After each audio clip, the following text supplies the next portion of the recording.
సాధారణంగా ప్రతిపక్ష పార్టీల నేతలు పాదయాత్రలు చేస్తారు. ప్రజలతో మమేకమై సమస్యలు తెలుసుకొని ప్రభుత్వాన్ని ప్రశ్నిస్తారు. అలాంటిది అధికార పార్టీ అధ్యక్షుడు పాదయాత్ర ఎందుకు చేస్తున్నారు? పార్టీలో తనకంటూ ఒక ఇమేజ్ ఉండాలి అనే లక్ష్యంతోనే ఆయన పాదయాత్ర కార్యక్రమాన్ని మొదలుపెట్టారా? ఆయన చేస్తున్న సెన్సేషనల్ కామెంట్స్ ను ఏ విధంగా చూడాలి? Watch this story. పాదయాత్ర అది చిన్నదో పెద్దదో రాజకీయ నాయకుడిని ప్రజలతో మమేకం చేసే కార్యక్రమం. సాధారణంగా ఏ రాష్ట్రంలోనైనా ప్రతిపక్ష నేతలు పాదయాత్ర చేస్తూ ఉంటారు.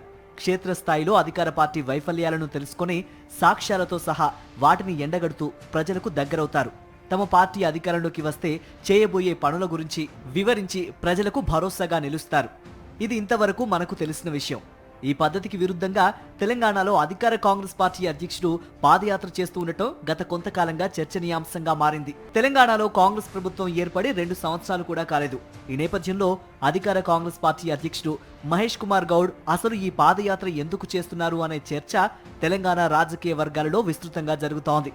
అసలు ఈ కార్యక్రమాన్ని తెలంగాణ కాంగ్రెస్ ఇన్ఛార్జ్ మీనాక్షి నటరాజన్ చేయాలని అనుకున్నారట. ఆ సమాచారం తెలియగానే కాంగ్రెస్ లో పలువురు నేతలు విస్మయాన్ని వ్యక్తం చేశారు. వేరే రాష్ట్రానికి చెందిన నేత మీనాక్షి నటరాజన్ తెలంగాణలో పాదయాత్ర చేయటం ఏంటి? ప్రజల్లో ఆమె ఇమేజ్ పెరిగితే పార్టీకి వచ్చే లాభం ఏంటి? ఇలాంటి మొదలైన ప్రశ్నలు పుట్టుకొచ్చాయి. ఈ విమర్శల నేపథ్యంలో మీనాక్షి నటరాజన్ చేయాల్సిన పాదయాత్రను పిసిసి అధ్యక్షుడు మహేష్ కుమార్ గౌడ్ మొదలుపెట్టారని పార్టీ వర్గాల ద్వారా అందుతున్న సమాచారం. తెలంగాణ కాంగ్రెస్ అధ్యక్షుడు మహేష్ కుమార్ గౌడ్ పాదయాత్ర మొదలుపెట్టడం మొదటి దశ పూర్తి చేయడం జరిగిపోయింది. రెండో విడత పాదయాత్రను ప్రారంభించిన ఆయన ప్రతిపక్ష బీజేపీ, బీఆర్ఎస్ పక్షాలపై తీవ్ర విమర్శలు గుప్పిస్తున్నారు. ఓటు చోరీ అంశాన్ని ప్రస్తావిస్తూ తెలంగాణలో బీజేపీ గెలిచిన 8 ఎంపీ సీట్లను ఓట్లను దొంగిలించడం ద్వారానే గెలిచారని హాట్ కామెంట్స్ చేశారు. ముఖ్యంగా బీసీ రిజర్వేషన్ల విషయంలో కేంద్ర మంత్రి బండి సంజయ్ మౌనంగా ఉండడంపై ఘాటు వ్యాఖ్యలు చేశారు.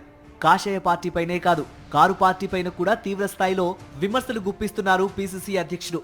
గత బీఆర్ఎస్ ప్రభుత్వ వైఫల్యాలను ప్రస్తావిస్తూ గులాబీ పార్టీ కీలక నేతలను ప్రశ్నిస్తున్నారు. ఇంతకాలం నిశ్శబ్దంగా ఉంటూ వచ్చిన మహేష్ కుమార్ గౌడ్ హఠాత్తుగా తీవ్ర స్థాయిలో విమర్శలు చేస్తూ ఉండటం తెలంగాణ రాజకీయాలలో చర్చనీయాంశంగా మారింది.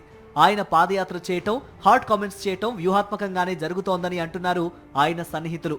గతంలో పిసిసి అధ్యక్షునిగా పనిచేసిన రేవంత్ రెడ్డి పాదయాత్ర చేసి పార్టీని అధికారంలోకి తెచ్చారని, అదే రేవంత్ రెడ్డి ఇమేజ్ ని పెంచిందని మహేష్ గౌడ్ భావిస్తున్నారట. అందుకే తన ఇమేజ్ పెంచుకోవడం కోసం అదే సమయంలో క్షేత్రస్థాయిలో ప్రభుత్వ పనితీరు, సమస్యలు తెలుసుకోవటానికి పాదయాత్ర ఉపయోగపడుతుందని మహేష్ గౌడ్ భావిస్తున్నారట. పాదయాత్ర నేపథ్యంలో బీసీ నాయకుడిని సీఎం చేసుకోవాల్సిన అంశం గురించి కూడా మహేష్ గౌడ్ ప్రస్తావిస్తున్నారు. బీసీ నేతల రాజకీయ సాధికారతపై తనదైన స్థాయిలో మాట్లాడుతున్నారు. ఏనాటికైనా తెలంగాణలో బీసీ నాయకుడు సీఎం అవుతారని, అది కాంగ్రెస్ లోనే జరుగుతుంది అని ఇప్పటికే పలు సందర్భాల్లో ఆయన చెప్పుకొచ్చారు. అయితే తెలంగాణ కాంగ్రెస్ లో చాలా మంది బీసీ నాయకులు యాక్టివ్ గా పనిచేస్తున్నారు. ప్రత్యక్ష రాజకీయాల్లో చురుగ్గా ఉంటున్నారు.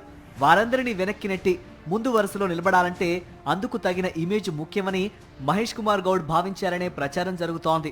అందుకోసమే పాదయాత్ర కార్యక్రమం చేపట్టినట్టు పార్టీలో ప్రచారం జరుగుతోంది. భవిష్యత్తులో ఏదో ఒకరోజు బీసీ నేతను ముఖ్యమంత్రిని చేయాలనే అంశం ప్రస్తావనకు వస్తే మొదట తన పేరే వినిపించేలా Mahesh Goud ground work start చేశారని రాజకీయ విశ్లేషకులు అభిప్రాయపడుతున్నారు. మొత్తంగా పిసిసి చీఫ్ మహేష్ గౌడ్ భారీ వ్యూహంతోనే ముందుకు వెళ్తున్నారనే ప్రచారం జరుగుతోంది. అయితే ఆయన స్ట్రాటజీ ఏ మేరకు వర్కౌట్ అవుతుందో కాలమే సమాధానం చెబుతుందని కాంగ్రెస్ సీనియర్ నేతలు వ్యాఖ్యానిస్తున్నారు.